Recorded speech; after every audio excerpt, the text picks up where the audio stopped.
Tapi ketika itu posisi saya masih anak SMA. Anak SMA gak naik kelas 2 kali. Dikarenakan ya saya paling senang yang namanya main game. Game online semuanya sama saya dimainin. Mau Dota, mau Ragnarok, mau MROK, mau semuanya saya mainin. Dota, lalu main lagi Pokemon yang tadi dikatakan semuanya saya mainin. Sampai minus 3 ini ya. Gak naik kelas 2 kali bukan karena bodoh, tapi karena ya itu jarang masuk. Gak punya uang, bingung. Gimana caranya biar bisa main game tiap hari? Maka di situ ada teman saya yang punya warnet. Ya saya menawarkan diri saya untuk menjadi penjaga warnet dengan gaji hanya 600.000 per hari. Per hari lagi, per bulan tentunya. Biasanya bayarnya per hari sih ya. 600.000 per bulan. Singkat cerita di bulan Juli ketika kenaikan kelas dari kelas 2 ke kelas 3 ya, lagi liburan menanti Ramadan, saya ingat waktu itu ya, beberapa hari lagi mau Ramadan, kalau nggak salah 3 minggu lagi ke Ramadan.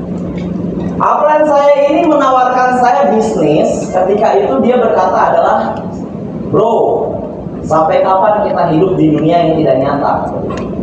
Karena saya lagi main game leveling, saya ingat. Lu bisa naikin level di game lo, tapi lu belum bisa naikin taraf kehidupan lo. Nah, di situ saya mikir, iya juga ya, bro. Hidup ini bukan kayak di GTA, yang dimana lu kode bisa dapat mobil, yang dimana lu kode bisa lu dapat jet, yang dimana lu kode atau lu mati bisa hidup lagi. Hidup ini hanya satu kali seumur hidup. Saya mikir ya juga, gua punya bisnis bagus. Nah di situ saya udah langsung ngomong, wah ini udah pasti MLM kata saya. Karena desas-desusnya, tiki-takanya MLM banget. Di situ saya langsung tembak, MLM ya Li. Saya bilang, beda katanya. Beda.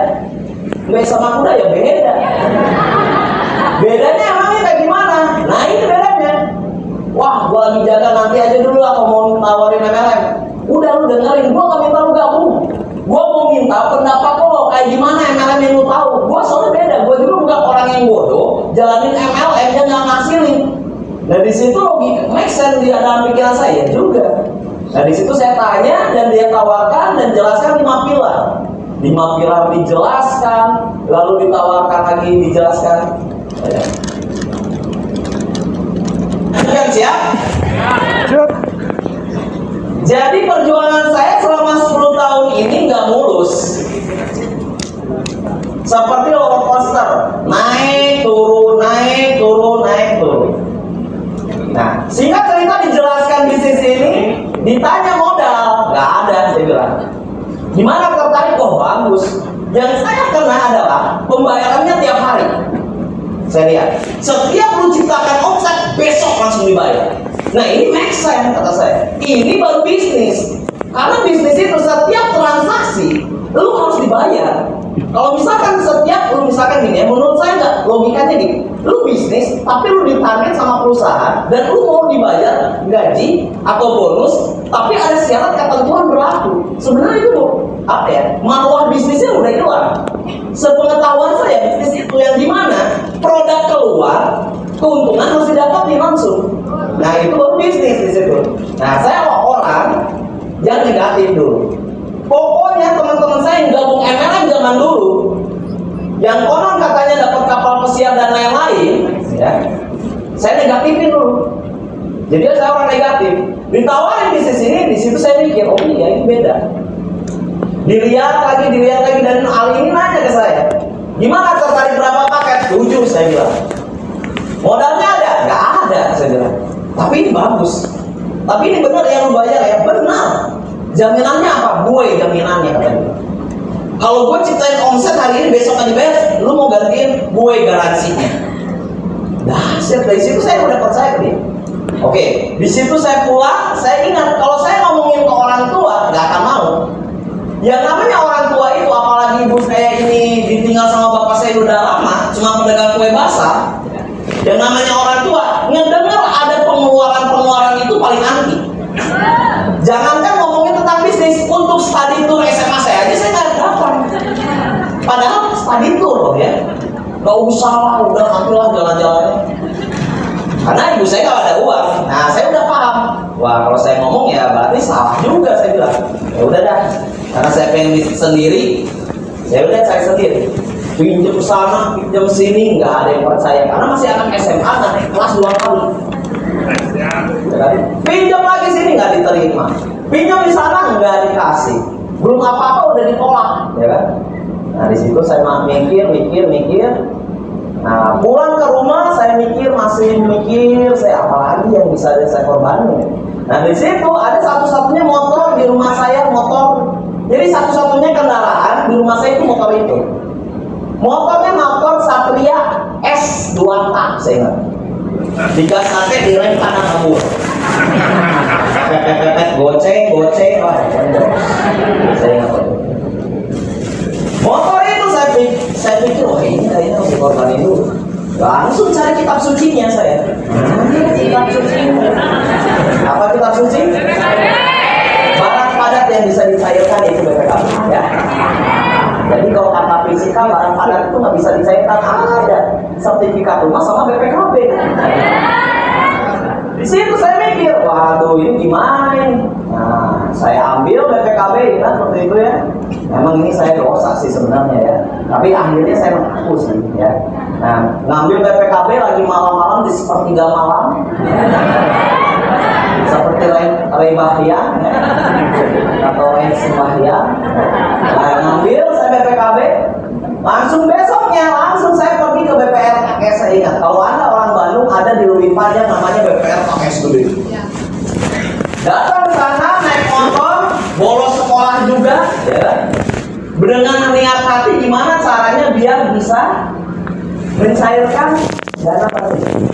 Pas ketika datang disambut saya. Oh selamat datang, gimana? Ada yang bisa dibantu? Kata Martin. Iya sama nyairin BPKB. Oh iya silakan dulu, dikasih dulu saya. Mana BPKB-nya, mau motor apa? Iya ini motor Satria S 2000 tahun 2000. Ketawa dia langsung.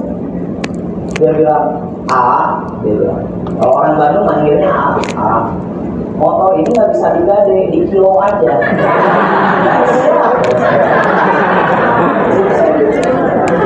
Awas ya. Udah Pak, kalau nggak bisa nggak usah nyakitin hati saya dong. Dari situ saya pulang, saya galau ke warung saya ingat. Jadi kalau anak SMA di Bandung itu mungkin saya yakin juga teman-teman juga biasanya ada tempat nongkrong, betul ya? Warung buku, warung atau apa ya, warung apa. Nah, tempat nongkrong itu, nongkrong di situ saya ngerokok. Apa gimana? Nah teman saya lewat. Kenapa lu kayak banyak pikiran? Iya. Gue butuh duit untuk beli apa? Beli obat. Waduh, gimana? Emang untuk apa? Ya udah, pokoknya buat beli obat. Nah, teman saya nyangkanya beli obat untuk orang sakit kan? Dia mesti bantu mikir juga ya.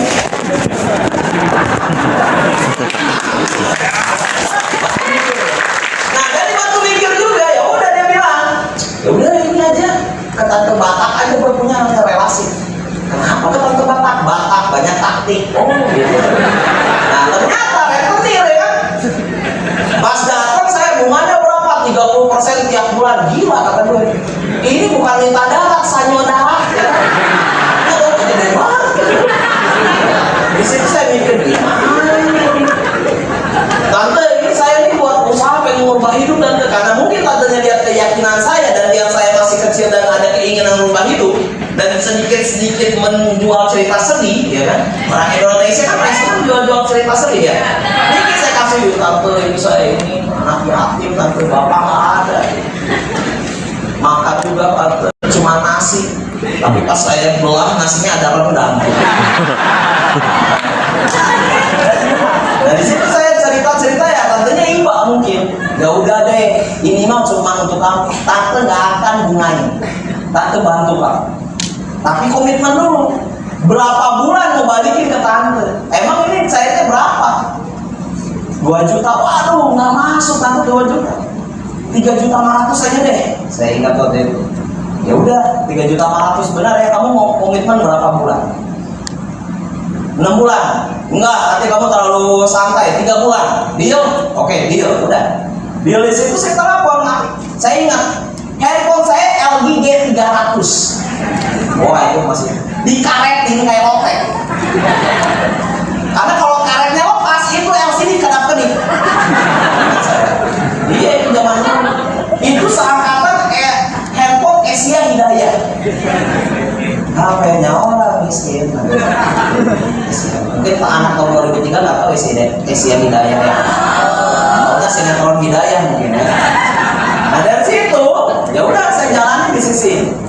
Jalanin ditanya kali gimana nih? Apa yang harus saya lakukan? Yang penting lu bawa orang ke sini.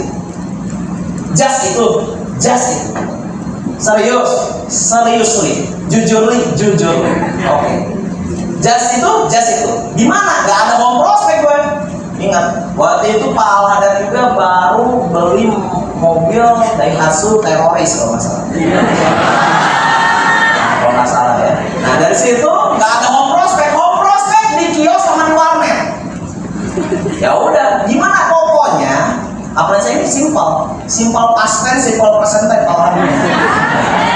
Pokoknya lu bawa aja orang ke sini. Terserah lu mau kayak gimana juga. Ya udah gue telepon nih kan, temen gue yang pertama. Tuh, saya telepon. Lagi di mana bro? Di rumah. Butuh duit nggak? Butuh lah. Cepet mah nih gue mau ngasih duit. Udah selesai. Karena simple gitu doang. Gak ngomong proyek anggota dewan lama itu. Udah saya bilang butuh duit nggak? Butuh duit. Pokoknya rokok kopi aman. Oke sih aman nih. Ya udah gue jemput ya. Ya udah jemput udah. Bawa terus. Sebulan pertama itu bonus saya di Melia, alhamdulillah masih kelas 3 SMA bisa sampai 13 juta dalam 1 bulan. Bawa aja terus. Karena tugasnya bawa kan. Soal dia nolak atau apa bukan urusan gue. Yang penting gue tugasnya bawa. Jalanin bisnis ini mulai berkembang ya. Kali-kaliku bingung gimana ngendaliin orang ya kan, biasanya ngendaliin billing ya. Pakai 3 jam, pakai 5 jam. Ini ngendaliin orang bingung. Ada yang berkoar, ada ini. Nah disitulah dilatih. Karena saya percaya kesulitan itu adalah cara didik Tuhan kepada hambanya. Karena orang belajar itu dari kesulitan bukan dari kemudahan. Sekarang saya nanya, Anda tahu nggak 1+1 berapa? Udah 2, Anda nggak belajar lagi kan? Nah berarti kan orang nggak belajar dari kemudahan, tapi dari kesulitan. Di situ saya mikir, oh gini caranya, oh gini, oh harus sabar, oh harus jadi pendengar yang baik, oh gini. Dulu saya orangnya paling nggak mau dengerin orang. Oh susah gini-gini, bego. Langsung kayak gitu. Pokoknya otoriter dulu. Karena masih bingung ngendalin orang kayak gimana. Jalanin bisnis mulai berkembang. Target saya cuma satu. Saya ingat waktu itu GM diisi oleh Kak Said Muhammad. Mobil Kak Said ini masih mobilnya Honda Civic. Woi, dengan Brembo-nya itu. Mantap saya lihat. Wah ini. Terus Kak Said ini bilang bahwa sukses itu ada kata-kata yang saya kenal itu adalah manjada wajada. Kalau Anda sungguh-sungguh pasti dapat hasilnya. Kalau nggak dapat hasilnya berarti belum sungguh-sungguh. Oh iya. Ya udah itu aja yang saya pegang. Jalanin ini saya target adalah perpisahan. Karena pas perpisahan sekolah, saya gimana caranya harus punya mobil di situ. Wah itu saya waktu itu training hari Rabu, ingat. Jadi setiap training itu hari Rabu atau hari Kamis di Kota Bandung. Ketika itu jaringan saya semua anak SMA. Bingung. Karena training kan pagi. Nah pada datang ada yang bolos, ada yang ini. Wah pokoknya perjuangannya luar biasa. Ya kan untuk bingung. Kalau ada hari Minggu biasanya timnya tim bapak-bapak. Nah sama Pak Roy sama itu. Nah itu hari Minggu di Hell Hotel Aquarium saya ingat. Nah saya bingung. Lu mau mainin yang mana? Mau sama tim bapak-bapak atau tim anak muda training? Waduh, gimana ya? Ya maunya ke anak muda saya bilang. Ya udah aku berarti. Gak ada yang izin sakit, ada yang ini karena trainingnya itu sebulan sekali. Nah, jalannya bisnis ini terus menerus mengikuti sistemnya, mengikuti arahan, ya. Tidak kerasa ternyata pas perpisahan, reset target saya. Nggak kebeli mobil, kecewa nggak kecewa? Wah, nggak kebeli mobil. Nah masih berjanji lagi orang lain pada milih-milih kuliah, saya ingat dan lain-lain. Itu jaringan saya itu pasang surut. Gimana ini ya caranya kata saya? Kenapa setiap orang yang gabung sudah lama hilang? Saya bilang. Kenapa setiap langsung ada close friend tercinta saya itu leader AA itu setahun aja bisa 2 mobil. Ini saya saya baru setahun baru ganti motor. Saya bilang, ini gimana? Saya punya teman perjuangan itu 5 orang. Saya orang yang salah satu dari 5 orang ini. 4 orang ini semuanya udah pada beli mobil. Saya yang paling lambat. Teman saya crossline saya beli mobil Yaris, ada yang beli Terios, ada yang beli Grand Livina, ada lagi yang beli Yaris. Saya belum punya, baru beli bajai pulsar waktu itu. Tahu bajai pulsar? Nah itu motor pertama saya waktu itu, pas beli Meli. Nah ketika menjalankan bisnis ini saya paling lambat. Tapi saya ingat ada salah satu leader, ketika training leader Glenn berkata adalah, di Melia ini bukan seberapa hebat Anda, bukan seberapa kuat Anda, tapi Anda lah yang bertahan dalam prosesnya, itulah pemenangnya. Saya cuma ingat di situ. Karena sebuah komitmen itu diuji ketika kita dalam keadaan kita tidak baik. Komitmen itu diuji ketika kita tidak baik, bukan ketika kita banyak duit. Contoh gini, bonus lagi 2 juta per hari, lu komitmen ya lu wajar. Lu komitmen karena lu ada hasil. Sekarang gini gue balikin. Komitmen itu diuji ketika lu gak punya duit, gak punya bonus, jaringan lagi hancur, apakah lu masih komitmen? Disitulah keujian diberikan oleh Tuhan. Maka komitmen itu diuji ketika keadaan kita tidak baik. Dan barang siapa yang berkomitmen dalam tugasnya dan istiqomah dalam tugasnya, dan saya percaya dialah pemilik masa depan di bagian ini. Saya jalanin bisnis ini 3 kali hancur jaringan. Waktu itu nggak lama dari situ, karena saya diintimidasi belum beli mobil, mau nebeng training di puncak itu nggak boleh beli mobil sendiri. Nggak boleh. Gue udah sama jaringan gue. Oh ya kan. Apren gue juga pusing gue. Nggak boleh. Cari sendiri biar lo mikir. Oh ya kan. Yang lain pada pergi. Ya udah, gue pakai apa? Pakai apa? Tapi di situ ada dendam positif. Lihat ini. Emang gue lambat pertama, tapi lihat ini kata gue. Gua yang bakal lebih tajam daripada lu pada. Nah, disitu saya punya itu. Tapi tetap berteman. Itu hanya just motivasi. Nah, jalan di bisnis itu nggak lama dari training puncak. Alhamdulillah 2 bulan dari training puncak beli mobil di usia 21 tahun. Dibilang ke ibu saya, Bu, nih lu mau beli mobil ya? Mau parkir di mana lo? Mobil aja di dalam gang. Wah, pokoknya beli mobil. Nino minta ridho ibu aja udah. Sungkem saya jual balik. Udah sok. Dari situ saya jalani bisnis ini terus. Alhamdulillah beli mobil, dan ketika beli mobil ya udah. Gak ada data saya jelek, saya pinjam data orang lain. Nah, alhamdulillah karena umur saya masih 21 tahun waktu itu, masih di bawah. Dibantu datanya sama saudara saya, alhamdulillah kebeli mobil. Pas ketika punya mobil pertama Mitsubishi Mirage itu, saya tidur di mobil. Bu, ini gak akan di kamar, mau tidur di mobil. Bawa guling, bawa bantal. Saya ingat itu gulingnya waktu itu spraynya Hello Kitty. Saya ingat. Wah, mobil baru aja. Ingat saya. Karena senang itu, usia 21 tahun, alhamdulillah bisa beli mobil.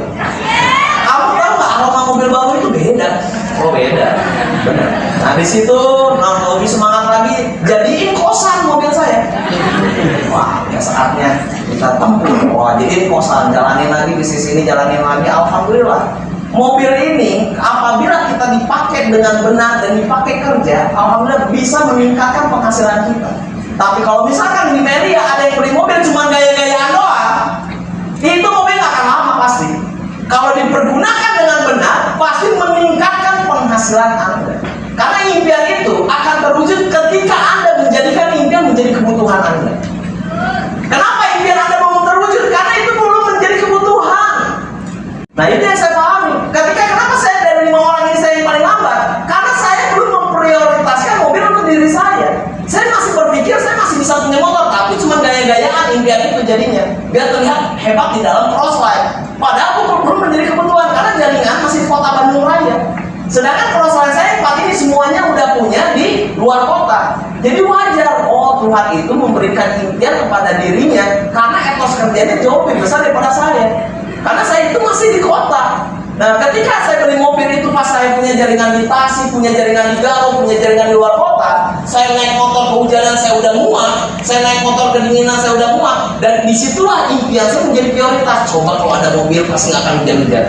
Coba kalau ada mobil nggak mungkin tidur nggak akan kebingungan. Karena ketika saya berjuang keluar kota itu rumah Allah ditidurin sama saya. Musola, kedinginan, itu bangun-bangun nggak banyak receh, ya kan? Itu perjuangan di situ saya mikir, oh jadi impian harus menjadi kebutuhan. Impian itu bukan gaya-gayaan dipandang orang hebat, enggak. Impian itu tuh harus jadiin kebutuhan diri lo. Apapun itu, mau motor, mau mobil, mau handphone, kalau itu udah menjadi kebutuhan lo pasti achieve impian. Nah di situ saya mau prioritaskan. Jalani bisnis ini alhamdulillah eksponensial jaringan saya. Penghasilan besar, jaringan besar. Wah, di situ saya kebingungan karena mobil itu terus-terusan di pinggir jalan dan saya juga butuh motor waktu itu. Waktu itu motor saya hilang sama kakak saya. Nah di situ wah ada Vespa pertama, Vespa Matic pertama. Saya beli ini berapa Primavera waktu itu di tahun 2013 itu masih 37 juta. Nah, saya beli Vespa itu, alhamdulillah cash, ya kan? Akibat bisnis ini juga pakai Vespa, ya kan, dan lain-lain. Tongkrongan, kalau ngomongin hinaan pasti dihina. Dulu juga saya. Sekarang saya nanya, manusia itu sudah pasti dihina oleh manusia. Tidak ada satu manusia pun yang tidak dihina oleh manusia. Tidak ada. Mohon maaf, Nabi kita dihina juga nggak ada yang dihina. Yang Nasrani, mohon maaf, Tuhan Yesus dihina juga nggak? Tidak ada manusia pun yang tidak dihina oleh manusia. Kalau Anda tidak ingin dihina oleh manusia, berarti Anda lebih daripada Nabi. Sekarang ngapain lu dengerin? Karena konsep hidup di dunia ini apa? Lu yang ngerjain, orang lain yang komentari, Tuhan yang menentukan. Lu nggak hidup dengan komentar orang lain. Di situ saya baper orangnya dulu. Orang Sunda itu baperan biasanya. Saya baper. Oh, si cuci otak. Wah, si otak. Tapi saya ada dapat salah satu video di sosial media yang membuat diri saya benar juga. Ngapain lu dengerin orang lain? Jadi diri lu sendiri. Apa yang lu pengen lakuin, lu jadi versi baik lo. Ya udah di situ. Karena lu nggak bisa nutupin mulut orang sebanyak itu karena lu hanya punya dua tangan. Dua tangan ini fungsinya untuk apa? Nutupin telinga lu biar lu nggak dengerin komentar orang lain dan lu buktikan. Karena saya percaya 1000 hinaan akan hilang dengan satu kebenaran. Jalan ini ternyata kondisi nggak alright. Ketika saya udah punya Vespa, punya mobil, itu jaringan kayak kena meteor. Jedar. Hancur melebur, ya. Sisa 7 orang. Belum waktu itu itu dari beberapa tutup. Olah, saya ngomong ke apa yang gimana gini. Ya udah, lu harus semangat tetap gini. Ya udah, ngaco di situ pikiran saya. Karena kala itu ada sebuah era yang dimana semuanya kalau itu hancur pun saya. Di tahun 2016 atau tahun 2017. Itu nyisa bukan 7 lagi. 7 itu ketika saya udah bangkit 3 orang kalau nggak salah. Enggak 3 orang, udah kayak Green Day 3 orang. Nah di situ saya pikir gimana caranya? Konsolidasi 3 orang. Gimana? Susah bos. Ini saya di blok bos. Sama ini nggak bisa bos. Ini udah dari ahli dari segalanya bos. Ya gimana? Ayo lo semangat. Nggak bisa bos. Oh itu 3 orang. Tapi 3 orang ini tetap setia dengan kita. Di situ intimidasi, ada yang makar jaringan, ngomongin kita dan lain-lain. Itu udah biasa, itu komunitas, ya kan? Lu nggak usah terlalu sibuk dan lu pasti akan ngerasain itu gitu. Tapi lu harus bijak, tetap tenang. Itu yang harus lu lakukan. Nah ketika jalanin di sini banyak itu masukan. Udah, keran rezeki itu harus banyak. Wah, ada yang bilang kayak gitu. Soal dulu cuma 1 keran rezeki. Ada yang motivasi yang kayak gitu? Keran rezeki itu harus banyak cuy. Ada yang ngomong kayak gitu?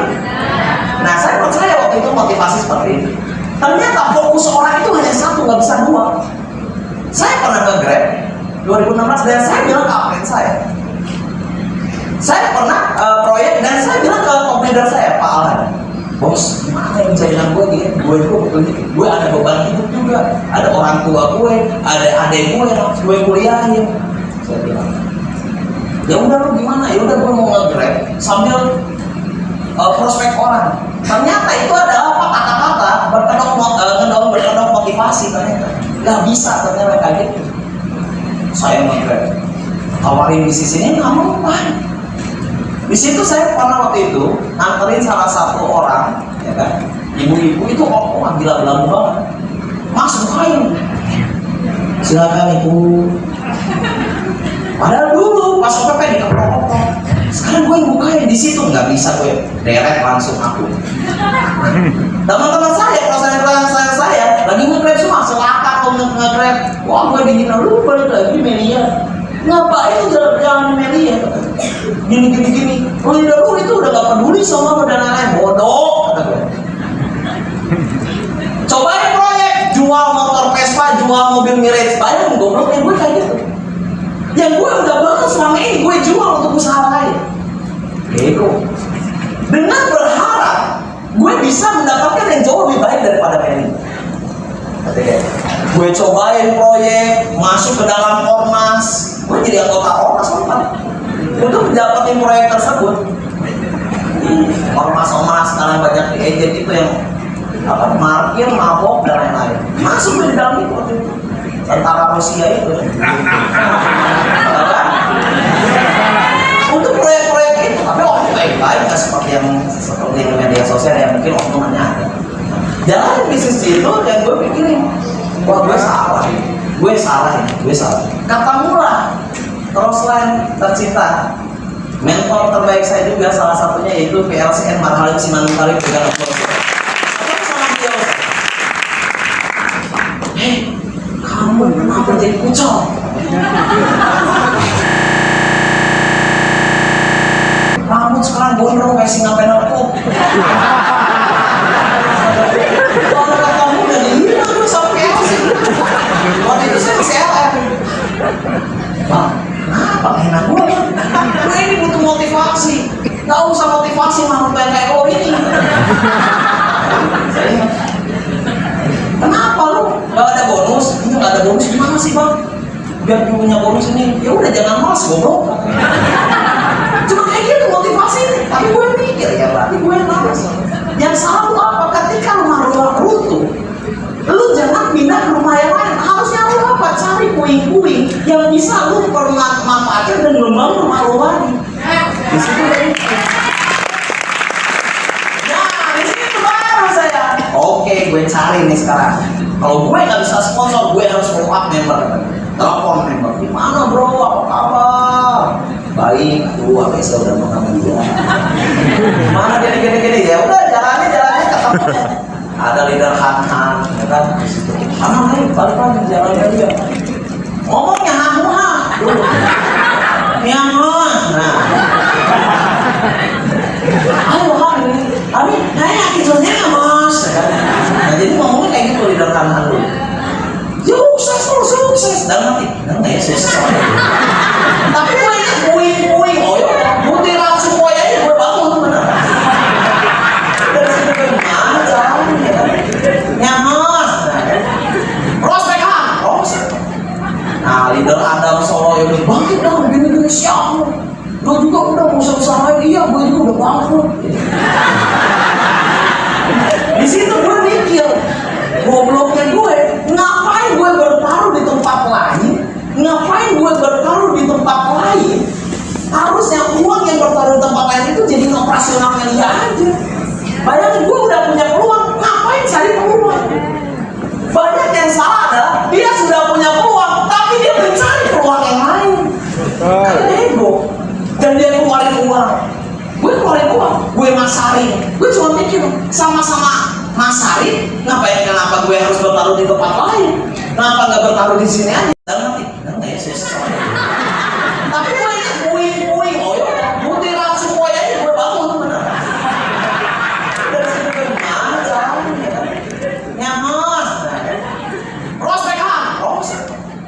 Nah, leader Adam Solo yang bangkit dong, gini siap. Gue juga udah mau usaha iya, gue juga udah bangkrut. Di situ gue mikir, gobloknya gue, ngapain gue bertaruh di tempat lain? Ngapain gue bertaruh di tempat lain? Harusnya uang yang bertaruh di tempat lain itu jadi operasionalnya dia aja. Bayangin gue udah punya peluang, ngapain cari peluang? Banyak yang salah adalah dia sudah punya peluang, tapi dia mencari peluang yang lain. Karena ego. Dan dia keluarin uang.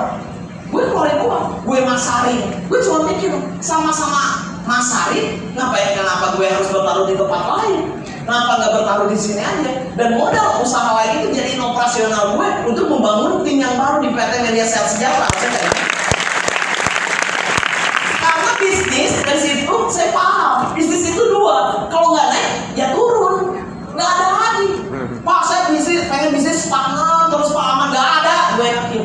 Kurang PVR aja beda-beda tiap hari. Benar nggak? Tukang nasi goreng aja nggak 500.000 omsetnya tiap hari, ada 200.000, ada 700.000. Bisnis itu dua, kalau nggak naik ya turun, udah beres. Kalau lu turun lu harus setia, kalau naik lu harus pinjam. Karena banyak salahnya apa? Ketika dia miskin dia ingat Tuhan, ketika dia kaya dia jadi Tuhan.